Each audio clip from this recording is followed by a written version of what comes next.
बिस्मिल्लाहिर्रहमानिर्रहीम। Dear students, dear viewers, अस्सलाम वालेकुम। पिछले लेक्चर के अंदर मैंने आपके साथ कॉन्सेप्ट ऑफ रैंडम वेरिएबल को डिस्कस किया। तो उसके अंदर मैं लेक्चर के एंड पर वो कंटिन्यूस रैंडम वेरिएबल कुछ रह गया था। उसकी डिफिनीशन तो हो गई थी, लेकिन उसके थोड़ा डिटेल उसके बारे में जो हमने करना था वो रह गया था। मैं थोड़ा सा कंटिन्यूस रैंडम वेरिएबल को डिस्कस करता हूँ और उसके बाद प्रोबेबिलिटी डिस्ट्रीब्यूशन को। कंटिन्यूस रैंडम वेरिएबल क्या होता है? अ random variable that can assume any value contained in one और मोर intervals. A random variable is called continuous random variable if it can take any value, fraction or integer within a given interval. हमारे पास जो continuous random variable होता है which assumes values between two limits a and b, a less than b। ये हमने पिछले definition की थी कि a random variable is called continuous random variable if it assumes values between two intervals a and b, that is a less than b। हमारे पास lower limit a, upper limit b, इनके between जो values होंगी that values are called continuous random variable values. इसकी examples मैंने आपके साथ discuss की। और हाँ, सबसे बड़ी बात कि ये जो कंटीन्यूअस रैंडम वेरिएबल है ये किस किस्म के डेटा को रिप्रेजेंट करता है? मैयर डेटा को रिप्रेजेंट करता है। For example weight of students, height of students, इसके अलावा temperature, these are the examples of continuous random variable. The length of a room is a continuous random variable. इसके अलावा amount of milk in a gallon is a continuous random variable. Weight of a fish, continuous random variable. Price of a house is a continuous random variable. Time taken from home to work is a continuous random variable. इसके अलावा मैं एक और example discuss करते चलूं कि for suppose हम we measure the life of a battery, the life of a battery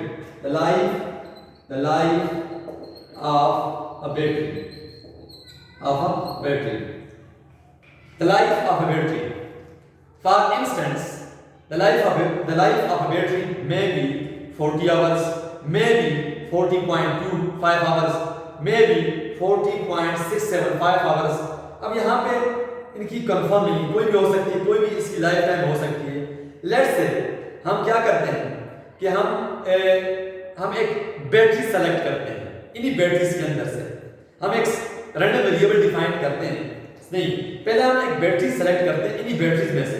suppose कि जो मैक्सिमम लाइफ टाइम है बैटरी की वो कितनी है? 200 आवर्स है। तो हम क्या करते हैं कि इन्हीं जो लाइफ टाइम 200 आवर्स है बैटरीज की, इनमें से एक बैटरी सेलेक्ट करते हैं और एक रैंडम वेरिएबल डिफाइन करते हैं x for the life of battery. अब जो रैंडम वेरिएबल x की जो वैल्यूज होंगी जो हमने इसमें सेलेक्ट किया है, इसकी जो वैल्यूज की जो एज्यूम करेगा, इसके अंदर जो वैल्यूज होंगी रैंडम वेरिएबल के अंदर वो कहां से कहां तक होगी? 0 से 200। अब 0 से 200 जितनी भी वैल्यूज होगी ये कंटीन्यूअस रैंडम वेरिएबल कराएगा। यानी 0 से 200, 0 आवर्स 200 आवर्स, मैक्सिमम आवर्स कितनी है? 200 आवर्स। आपने एक बैटरी सेलेक्ट की इन्हीं बैटरीज में से और x represent the life of battery which contain the values from 0 to 200 is called continuous random variable। अब हम अगली जो चीज डिस्कस करने जा रहे हैं वो है आपके पास प्रोबेबिलिटी डिस्ट्रीब्यूशन। हमारे पास जो अगली चीज है प्रोबेबिलिटी डिस्ट्रीब्यूशन। हमारे पास है प्रोबेबिलिटी डिस्ट्रीब्यूशन। अब प्रोबेबिलिटी डिस्ट्रीब्यूशन क्या होता है कि प्रोबेबिलिटी डिस्ट्रीब्यूशन को डिस्कस करना कोई मसला नहीं है।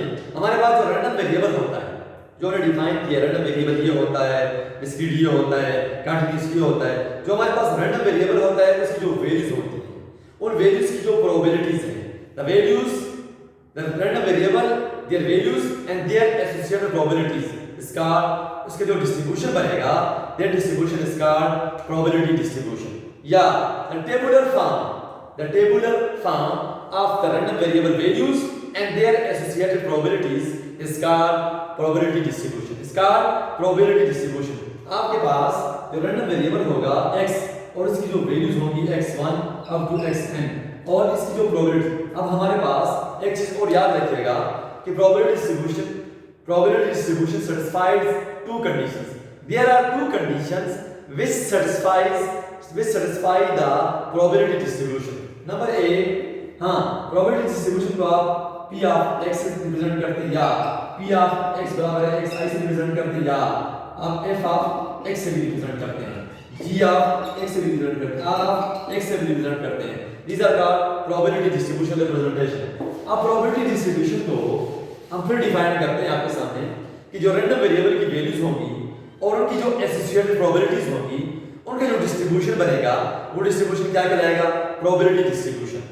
अब यहाँ पे हमारे पास जो प्रोबेबिलिटी डिस्ट्रीब्यूशन की जो सबसे इंपॉर्टेंट दो मेन कंडीशंस हैं, to conditions of probability distribution. Number एक कि जो प्रोबेबिलिटी डिस्ट्रीब्यूशन होगा, जो हर रैंडम वेरिएबल की जो वैल्यूज होंगी उनकी जो प्रोबेबिलिटी होगी वो 0 और 1 के बीच में होगी, 0 and 1 के बीच में। This is the first condition of the probability distribution. दूसरी कंडीशन क्या है कि sum of all probabilities equal to 1। These are the two main conditions for the probability distribution. Now, how we define the probability distribution? The random variable values and their associated probabilities, their distribution is called probability distribution. The tabular form क्या होगा हमारे पास the tabular form of random variable values and their associated probabilities is called probability distribution. Two main conditions कि the probability of every value is between 0 and 1 and sum of all probabilities is equal to 1. These are the two main conditions of probability distribution. एक चीज और है probability distribution is represented by P of x, F of x, P of x बराबर है small x. These are the representation of, ये देखिए P of x बराबर है xi, P of xi, F of x. These are या अगर आप एक पेयर ऑफ ऑर्डर्स बनाते हैं x y f of x, this is called probability mass function, probability function या probability mass function, probability function. अच्छा जी, इसके बाद एक चीज और है probability histogram क्या होता है? probability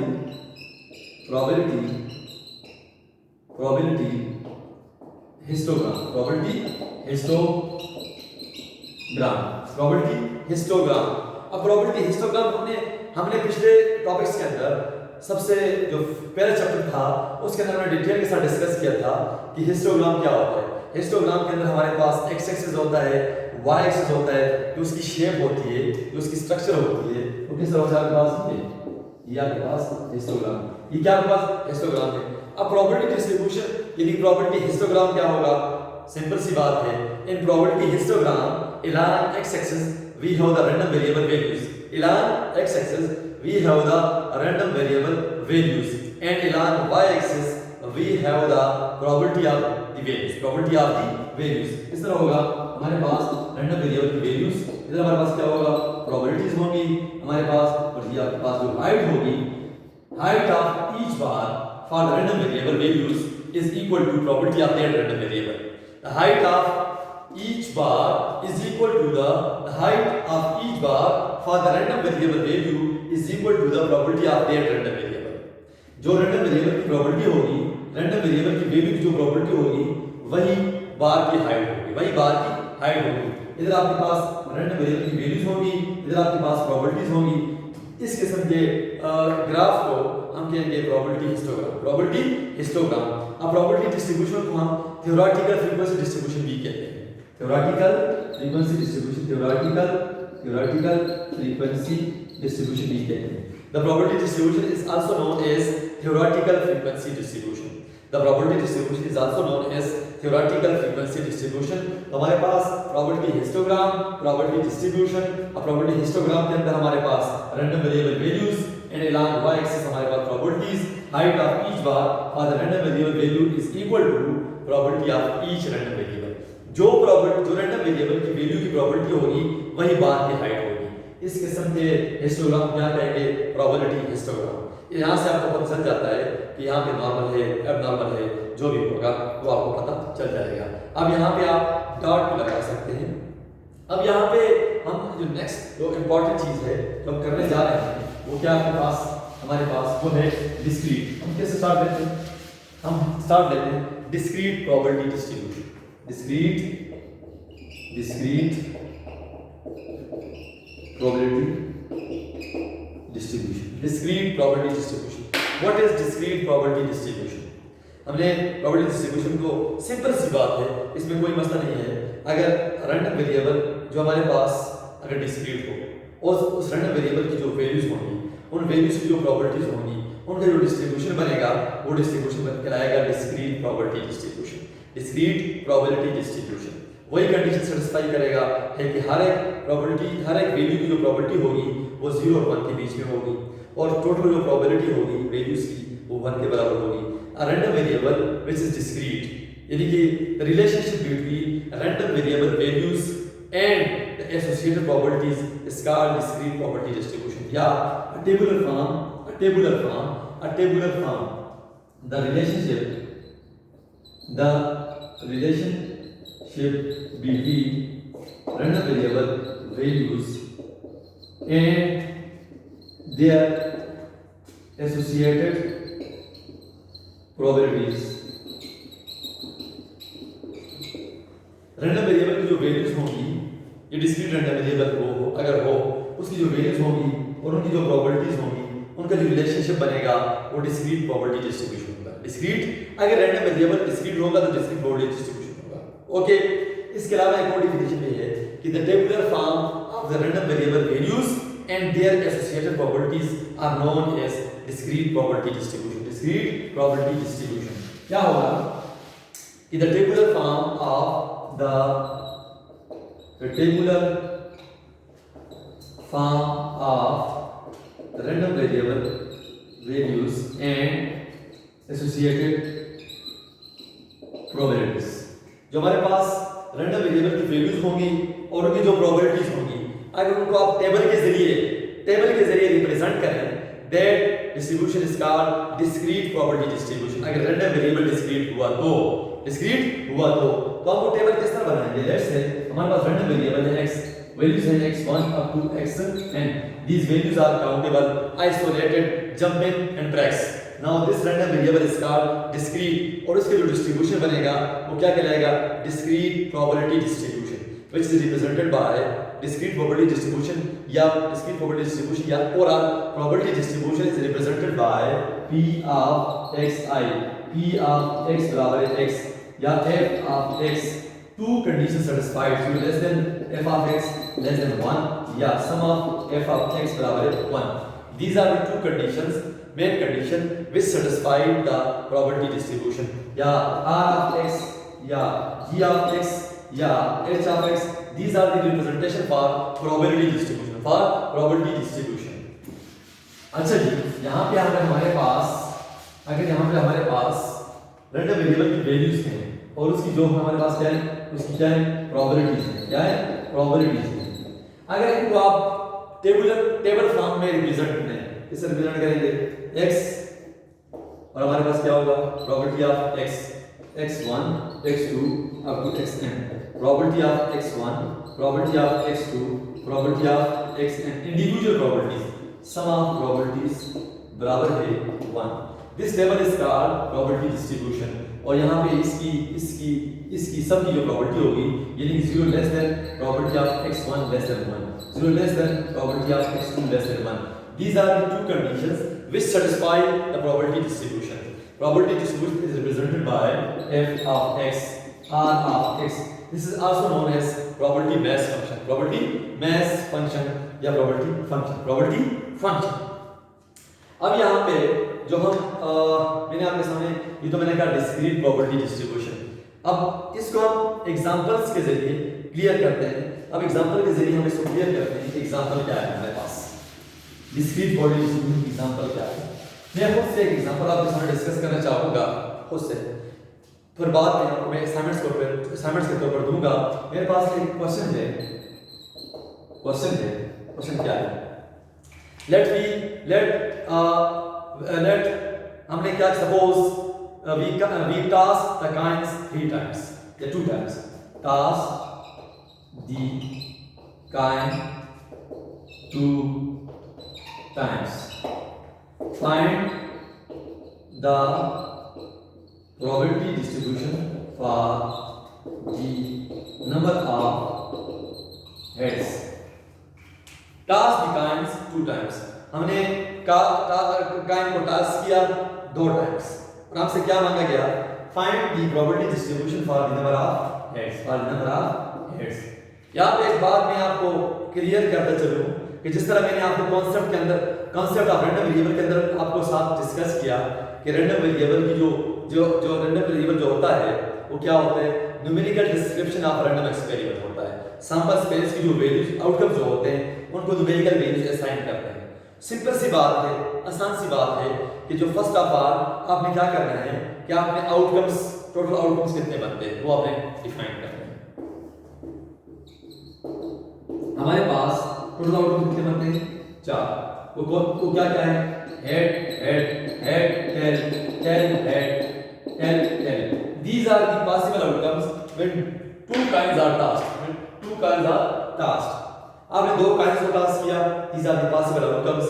Now find the probability distribution of number of heads in which we are interested. Number of heads.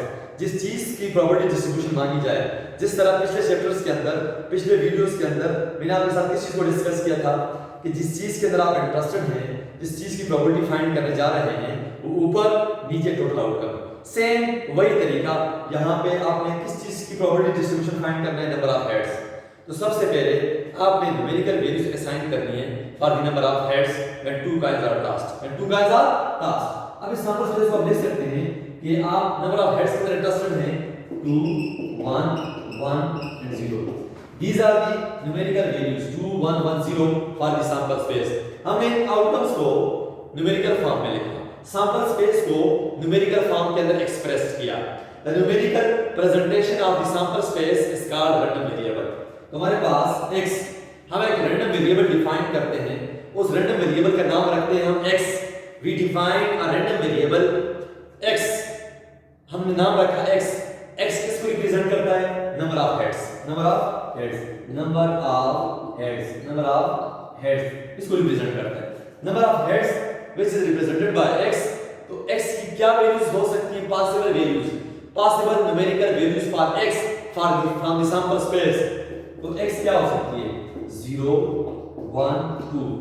These are the possible numerical values for the number of heads.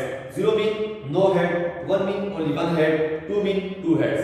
अगर हम 3 लिखेंगे, 3 यहाँ पे आकर नहीं हो सकता because 2 kinds are tasked. 3 is the impossible outcome. अब हमारे पास ये रैंडम वेरिएबल डिफाइन हो गया. अब हमने हर वैल्यू की क्या करनी है? प्रोबेबिलिटी फाइंड करनी है. क्या करनी है? प्रोबेबिलिटी फाइंड करनी है. सिंपल सी बात है 0 1 2. सबसे पहले हमारे पास इसको हम भी लिख सकते हैं x बराबर है x1 x2 x3. These are 3 values 0 x1, 1 को x2 लिखा, 2 को x3 लिखा. Now we find the probabilities for 0 1 2 1 by 1 is. सबसे पहले हमारे पास प्रोबेबिलिटी ऑफ x1 क्या है? आपके पास 0 है. Probability of 0. अब जिस चीज की प्रोबेबिलिटी फाइंड करने जा रहे हैं उसके अंदर कितने आउटकम्स हैं? Divide by total outcomes. और जिस चीज की प्रोबेबिलिटी फाइंड करने जा रहे हैं उसके अंदर कितने आउटकम्स हैं? तो हमारे पास यहाँ पे सिंपल सी बात है कि हमारे पास टोटल आउटकम्स कितने हैं? 4 के अंदर वो कितने आउटकम्स हैं जो 0 हेड वाले हैं? 0 हेड वाले कितने हैं? 1. तो हमारे पास यहाँ पे 1. तो प्रोबेबिलिटी ऑफ 0 बराबर है 1/4. 1/4 is the probability of occurring no head. अच्छा जी, नेक्स्ट है x2. प्रोबेबिलिटी ऑफ x2 क्या है आपके पास? 1. Probability of 1. तो 1 का मतलब क्या है? ओनली 1 है. आपके पास टोटल कितने हैं? 4 आउटकम्स हैं सैंपल स्पेस के अंदर. उसके अंदर 1 हेड वाले कितने हैं? 1 2 है. 1 2 सैंपल स्पेस के अंदर देखें 1 हेड वाले 1 2. टोटल तादाद कितनी है? 2. तो 2/4 is the probability for only one head. Probability of x3 बराबर है probability of 2 बराबर है x3 की वैल्यू क्या है 2, 2 का मतलब क्या है 2 हेड्स वाले कितने हैं only 1 1/4. These are the properties for the random variable values. For the random variable values. अब इनको हम इसके ऊपर हम कंडीशंस को अप्लाई करते हैं। पहली कंडीशन, क्या हर रैंडम वेरिएबल की वैल्यू जो है वो 0 और 1 के बीच में है? हाँ भाई बिल्कुल 0 और 1 के बीच में है, 0 और 1 के बीच में है। दूसरी condition, sum of all properties, क्या 1 के बराबर है आया नहीं है? तो इसके लिए हम टेबल बनाते हैं। क्या बनाते हैं? टेबल बनाते हैं x और प्रॉपर्टी ऑफ x बराबर है xi ये, और यहां पे करते हैं total summation p of x बराबर 0 1 एंड 2। 0 की प्रॉपर्टी क्या है 1/4, 2/4 एंड 1/4। अगर हम इसको जमा करते हैं तो मिसाल के तौर पर यहाँ पे जमा करता हूँ 1/4 जमा 2/4 जमा 1/4, एलसीएम लेता हूँ ऊपर 1 2 1 तो क्या 4/4, तो क्या आंसर आएगा 1। तो sum of properties 1 and property of each value is between 0 and 1. So this is the discrete probability distribution for the number of heads. Probability distribution for the number of heads, बल्कि discrete probability distribution for the number of heads. तो हम next example की तरफ जाते हैं। Next example की तरफ आपके साथ डिस्कस करना चाहूंगा।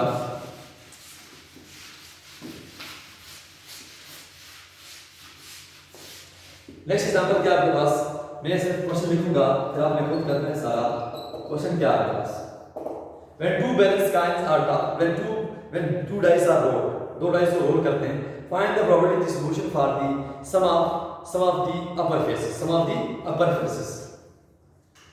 Find the probability distribution for the sum of upper faces when two dice are rolled. क्या मतलब इस बात का? आपके पास इसका मतलब क्या है? Find the probability distribution for the number of upper faces when for the sum of upper faces when two dice are rolled. दो डाइस को रोल किया आपने, रोल करने के बाद वो कहता है find the probability distribution for the upper faces, sum of upper faces. अब आप किस चीज में इंटरेस्टेड हैं? sum of upper faces. First of all आपके पास सॉल्यूशन के अंदर होगा क्या होगा, total number of outcomes 6/6 36. There are 36 sample points in the sample space when two balanced dice are rolled. Okay, अब इसके अंदर हमारे पास जो upper faces, now we define the random variable. अगर हमारे पास जो sample space है इसके अंदर हमारे पास क्या होगा 1 1 1 2 1 3 up to 6 6। ये हमारे पास अगर हम रैंडम अगर हम सैंपल स्पेस को लिस्ट करना चाहें तो लिस्ट कर सकते हैं। अगर हम इसके अंदर इस सैंपल स्पेस में किस चीज में इंटरेस्टेड हैं, find the probability distribution for the sum of upper faces. Now we define the random variable for the sum of upper faces, random variable for the sum of upper faces. तो 2 3 4 5 6 7 8 9 10 11 12, these are the possible sum of upper faces when two dice are rolled. अब यहाँ पे हमारे पास 1 2 3 4 5 6 7 8 9 10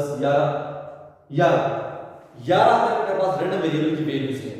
अब यहाँ पे इसकी हर एक रैंडम वेरिएबल की आप क्या करेंगे, प्रोबेबिलिटी फाइंड करेंगे।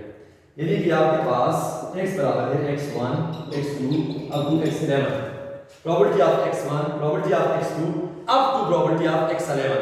क्या मतलब इस बात का, इसके बाद का मतलब ये है कि आपके पास x और हमारे पास प्रोबेबिलिटी ऑफ x क्या होगा x1 x2 up to x11, probability of x1 probability of x2 probability of x11। ठीक है जी। अब यहाँ पे क्या होगा, total sum of probability of x बराबर 1। ये सेटिस्फाई करेगा हर एक प्रोबेबिलिटी, हर एक वैल्यू जो प्रोबेबिलिटी होगी 0 और 1 के बीच में होगी, और सम ऑफ प्रोबेबिलिटीज किसके बराबर होगा 1 के बराबर होगा। प्रोबेबिलिटी ऑफ 2 क्या मतलब इस बात का, प्रोबेबिलिटी ऑफ 2 क्या मतलब इस बात का, मेरे पास 36 आउटकम्स हैं, 36 टोटल आउटकम्स हैं। उनमें से कितने आउटकम्स ऐसे हैं जिनका अपर फेसेस का जो सम बनता है वो 2 बनता है, कितना बनता है 2 बनते हैं, ओनली वन 1/36। वो क्या कौन सा है? 1 1 है। अच्छा इस प्रोबेबिलिटी ऑफ 3, वो कितने आउटकम्स हैं 36 में से जिनका सम 3 बनता है?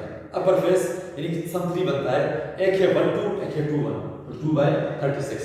इसी तरह आप लास्ट तक जाएंगे, प्रोबेबिलिटी ऑफ 12 तक जाएंगे, तो 36 में से कितने आउटकम्स हैं जिनका सम अपर फेस सम कितना बनता है? यानी सम कितना बनता है आपके पास? ये बनता है 12 बनता है, तो only one outcome, only one. तो इस तरह आप प्रॉपर्टीज को फाइंड कर लेंगे, उनको लिस्ट कर लेंगे, उनका सम फाइंड करेंगे। अगर कंडीशन सेटिस्फाई हो रही है तो फाइंड दो this is the probability distribution for the sum of upper dots, sum of upper dots. अच्छा जी, नेक्स्ट मैं जो आपके साथ डिस्कस करने जा रहा हूं वो क्या चीज है आपके साथ? वो है आपके साथ, let's say we find the probability distribution for the number of heads when 4 coins are tossed.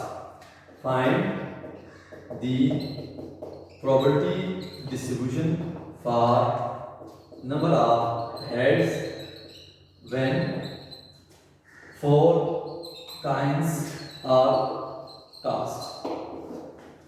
अब यहाँ पे आपने 4 कॉइन्स को टॉस किया तो कितने बनेंगे आपके पास? 2 ज़रे 2 ज़रे 2 ज़रे 2 16 आउटकम्स। टोटल कितने आउटकम्स आएंगे? सैंपल पॉइंट्स आएंगे सैंपल स्पेस के अंदर according to rule of multiplication in the previous chapter. 16 sample points are in the sample space when 4 coins are tossed. अब यहाँ पे इस चीज को हम एक फार्मूले के जरिए करते हैं। किसके जरिए? Find the probability distribution for heads, यानी कि आपने ये चीज फाइंड करनी है, probability distribution for number of heads. अब यहाँ पे इस चीज को मैं सबसे पहले I am interested in the number of heads, तो पॉसिबल जो वैल्यूज हो सकती है हेड्स की वो 0 1 2 3 एंड 4, बिकॉज़ 4 का आर पास। तो पास हम कहते हैं x, हम रैंडम वेरिएबल डिफाइन करते हैं x किसके लिए?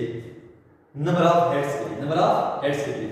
x is the random variable which represents the number of heads when 4 coins are tossed. So possible values, assign the values for the heads 1 2 3 and 4. 0 means no head, only one head, 2 heads, 3 heads and 4 heads. अब 0 का मतलब है कितने outcomes हैं 16 में से जिनमें कोई हेड भी नहीं है, कितने आउटकम्स हैं जिनमें एक हेड है, कितने आउटकम्स हैं जिनमें 2 हेड्स हैं, कितने आउटकम्स हैं जिनमें 3 हेड्स हैं, कितने आउटकम्स हैं जिनमें 4 हेड्स हैं। तो टोटल कितने हेड्स हैं? 4 हेड्स हैं। अब यहाँ पे मैं एक फार्मूले के जरिए, अब यहाँ पे क्या होगा? हमारे पास x होगा और उसकी प्रोबेबिलिटीज होगी x1 x2 x3 x4, यानी कि 1 2 3 4 5 x5 वैल्यूज देयर प्रोबेबिलिटीज ये हमने फाइंड करनी है। तो अब प्रोबेबिलिटीज को मैं एक फार्मूले के जरिए करता हूँ आपके सामने, एक फार्मूला बनाता हूँ आपके सामने। वो फार्मूला क्या है? चूंकि मेरे पास कितने टोटल नंबर ऑफ हेड्स कितने हैं? 4, उनमें से 4 हेड्स में से नहीं, टोटल नंबर ऑफ मेरे पास n कितने हैं? 4, यानी नंबर ऑफ टास्क कितने हैं? 4। अब 4 टास्क में से 0 के आने के कितने चांसेस हैं? 0 वाले हेड के कितने चांसेस हैं? How many ways of 0 heads when 4 coins are tossed? तो क्या मतलब होगा? 4c 0 होगा। How many ways of 1 head when 4 coins are tossed? 4c 1 होगा, यानी कि nc x होता है ना, nc x होता है, ये होता है ना। तो हमारे पास एक जनरल फार्मूला बनेगा प्रोबेबिलिटीज के लिए। हमारे पास जो प्रोबेबिलिटीज फाइंड करने के लिए जो फार्मूला बनेगा वो क्या होगा? प्रोबेबिलिटी x बराबर है x इज इक्वल टू क्या होगा? मेरे पास nc x divide by ns, ये बनेगा total outcomes in which we are interested, जिस चीज में इंटरेस्टेड है उसकी probability, number of ways, number of sample points, यानी कि इवेंट। ये ऊपर वाला क्या होगा? उस चीज के आउटकम्स होंगे, उस चीज के सैंपल पॉइंट्स होंगे जिनमें आप इंटरेस्टेड होंगे, जिसकी प्रोबेबिलिटी आप फाइंड करने जा रहे हैं, टोटल आउटकम्स। तो सिंपल सी बात है। अब यहाँ पे हम करते हैं probability x equal to x बराबर है n की जगह मैं लिखता हूँ 4 और x की जगह x लिखता हूँ और इसकी जगह लिखता हूँ मैं 16। This is the formula to find the probabilities for 0 1 2 3 and 4 and 4। Simple सी बात है। क्या होगा?